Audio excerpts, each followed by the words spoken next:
And வந்து உங்களுடைய குரு கிட்ட இருந்து அவார்டு வாங்குறீங்க. அது ரொம்ப என் வாழ்க்கையில மறக்க முடியாத அவார்டு. என்னன்னாச்சுன்னா, இந்த அவார்டப்போ எனக்கு மாஸ்டர் வர்றாங்கன்னு எனக்கு தெரியவே தெரியாது. இதுல இருக்கிற எல்லாருமே என்னோட ஃபேவரட். ஏன்னா Venkat Prabhu sir, H. Surya sir எல்லாருமே எனக்கு என்னோட குருஜி வர்றாருன்னு எனக்கு தெரியாது. ஓகே. நான் எந்த பக்கம் ஒரு பக்கம் உட்காந்துருக்கேன், திடீர்னு பார்த்தா பீட்டர் ஹெயினுக்கு அவார்டுனாங்க. பீட்டர் ஹெயின் போய் வாங்கினாரு. ஐயோ இப்ப இவர் இருக்காரு.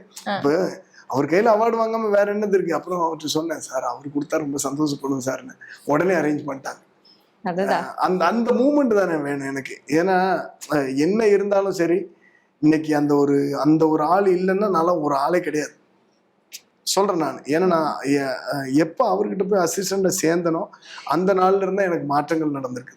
என்னோட ஐடென்டிஃபை தெரிய ஆரம்பிச்சிருக்கு. என்னோட அசிஸ்டண்டா இருக்கும்போது படத்துல நடிச்சது ஃபுல்லாவே அவரோட அசிஸ்டண்டா இருந்த போது தான். 7G rainbow colony, Chatrapathi, Bommarillu, so இந்த மாதிரி நிறைய படங்கள்ல நடிச்சது, முகம் தெரிய ஆரம்பிச்சது, மக்களுக்கு தெரிய ஆரம்பிச்சது. இந்த மாதிரி மக்களுக்கு ஒரு பையன் இருக்கான்னு காட்டினதே அவரு தான்.